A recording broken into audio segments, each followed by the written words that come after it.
Hi everyone, it's the day before the literature exam, which means there's only one last thing to do, and that is to give you some last minute advice and guidance and wish you obviously all a massive good luck. Now this video is for the students that are sitting the Edexcel home board paper tomorrow, so that's literature paper 2.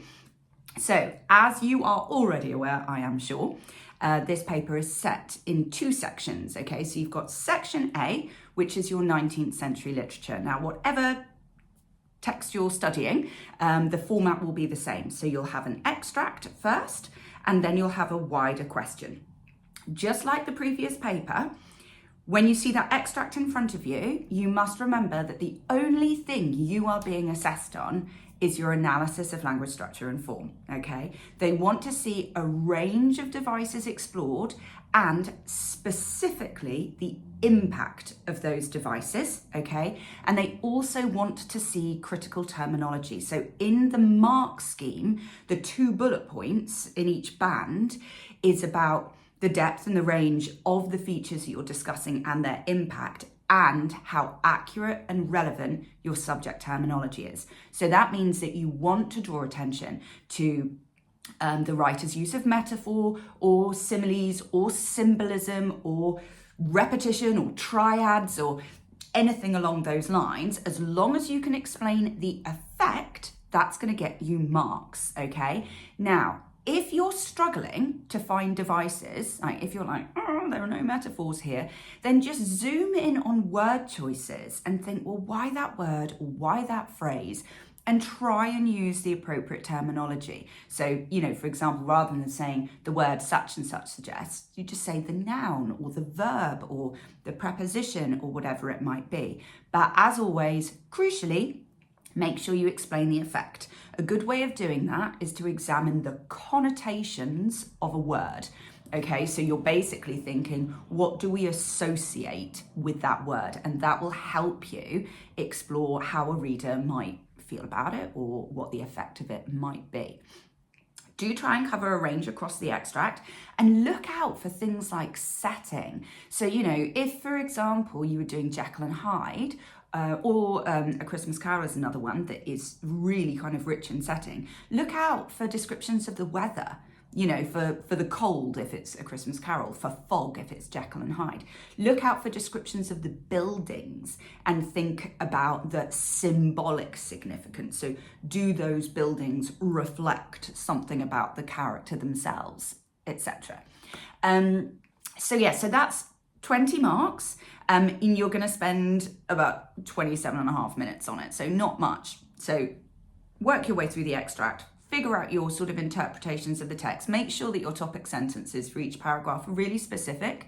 So, for example, Dickens presents Scrooge as isolated and alone, rather than Dickens uses a metaphor to describe Scrooge. Do you see the difference? And then you can talk about the metaphors or whatever it is in your analysis, okay? Then you're going to move on to the second part of section A, which is the wider novel or novella exploration. Do not reference the extract. They will give you no marks if you talk about the extract, as in for what you've said, in your wider response. Now, the one difference here to in paper 1 is you are not commenting on context, okay? There are no marks for context for this part of the exam. The only thing you're being assessed on is AO1. That is your knowledge and understanding of the text, of the characters, of the themes. So you want to use textual references as much as possible. Now, textual references include quotations that you will no doubt have learnt. And those quotations can be little. You can just drop in 1-word, 2-word phrases, okay, to help boost your answer, but you can also use what I call detailed paraphrase, okay? Now, the only thing, and I think I said this in my literature paper 1 advice, you've just got to make sure that you're not sort of retelling the story. So you've still got to keep it very critical in style, okay? So you might say, Stevenson highlights the immorality of Dr. Jekyll through the way he seems very glib about his decision to turn into Hyde. And if you couldn't think of the the quotation, you might say, he points to this by demonstrating that Jekyll has full knowledge of how evil and wicked, sorry, I'm quoting with, I didn't mean to, how wicked Hyde is, yet takes the potion all the same. So you're still using detailed textual reference, but you're not retelling the story because you're pointing out why Stevenson did it that way, okay? So that's your way through. So there is section A. Now we're moving on to section B, which is of course the poetry. Now, whatever anthology collection you are doing, okay, you're going to have that whole list of poems in front of you, and you're going to have a question. It's going to give you one of the poems. Hurrah. So you will actually have something in front of you to work with, and you're going to compare it to another poem within that collection, okay?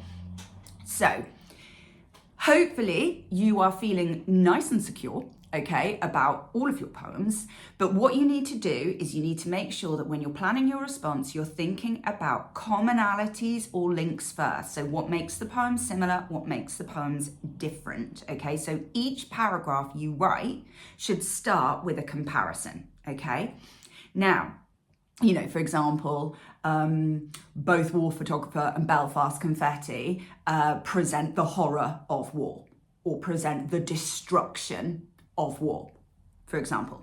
Then you go into poem 1, analyse, link across, poem 2, analyse, lather, rinse, repeat. Do try and comment on form as well. Normally, the way I like to do it is I start with a little introduction, sitting it in context, because remember, context is worth 25% here. Then I do a little comparative paragraph on form, and then I get going with my analytical paragraphs. Again, with that context, weave it in, integrate it throughout the essay. One little nod in your intro, like for example, if you're writing about romantic poets, or you're writing about a poem that is set in a specific war, if you're doing conflict, whatever it might be. And then just integrate where it's relevant. It doesn't need to be in every paragraph, but it is worth 25%, so you do want a range. And again, just like the first one, they want to see you exploring devices and their impact on the reader, and therefore using critical terminology. So it's sort of bringing everything together there. Now you've got 35 minutes, I had to think then, you've got 35 minutes for that one, so slightly longer, which gives you a moment to plan. Now, if your quotations go out of your mind for your second poem and you have a little moment of blank, make sure that when you make your comparisons, you're comparing and you're like paraphrasing the second poem, and then make sure that you are being really heavy on analysis in the first. Ideal world, you're going to analyze both poems, both quotes. But if you struggled and you thought to yourself, I can't think of the quote, then just make sure you're putting all of the kind of analytical focus on the first poem that you've got in front of you, and then you're kind of paraphrasing for the second. But that doesn't stop you from talking about kind of broad devices. You know, you might remember that there is a lot of symbolism in... I'm sorry, I can't think of a single poem now that's got symbolism in William Blake's, for example, and you might kind of reference that. Okay, moving on to the final part, which is the unseen poetry comparison. Now, you're going to get 2 poems, obviously, because you're going to compare. The only thing you're being assessed on is your understanding of the poems and your analysis of them. So you don't have to try and imagine what the context might be. The first thing you need to do is you need to think about what the poems mean, what the message is. So if you get something like compare the way the writers present nature or present the seasons or whatever it might be, then think to yourself, okay, poem 1, read it through, what's it about? 3 things that you can kind of decide on about how nature or the seasons are being presented. Don't start annotating, just figure out what the poem's message is about the subject. Then, sorry, I've got hay fever, that's why I'm all like, ooh. Then move on to poem 2, do the same thing. And then as you're doing it, the links, the commonalities are gonna come through. And then and only then are you gonna start thinking, right, which quotes am I gonna use? Because you're gonna pair it up and you're gonna think that bit from poem 1 goes with that bit from poem 2, because it's suggesting that this nature is full of life, this season is full of life because it's springtime, whereas this season is winter and everything is dead. So it's a really clear link. It's a difference, a contrast. So you're going to figure that out, and then you're going to do that another couple of times, okay? And so then what you're doing is you're planning comparative analytical paragraphs. If you can comment on form, do. Like if you notice that it's free verse, or if you notice that it's got a rhyme scheme, but try and say something sensible about impact. You won't get any marks for saying the poem flows better because of the rhyme scheme, okay? So think about what are the kind of messages of the poem, and therefore what does the form of the poem perhaps tie into there. So for example, if it is a poem about how everyone needs to go outside and be free in the summertime, and the poem is in free verse, you're going to say that the form of the poem echoes that desire for freedom and that lack of boundaries, exploring the season in on a beautiful day, something along those lines. Okay, I'm going to take my sniffy self away. I'm just going to simply say, try your best. You'll be absolutely fine. Just respond in that moment. If you get a blank, just take a pause, think everything just calmly through, okay? And then get back to it.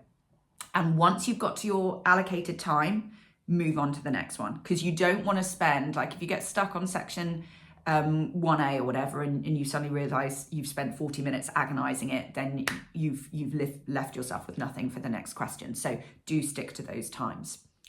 That's it from me. Thank you so much for watching. I massively wish you all the best and all the luck, and please tell me how it goes, and please tell me what comes up, because I'll be really interested to know. That's it. Thank you so much. Happy revising. Good luck.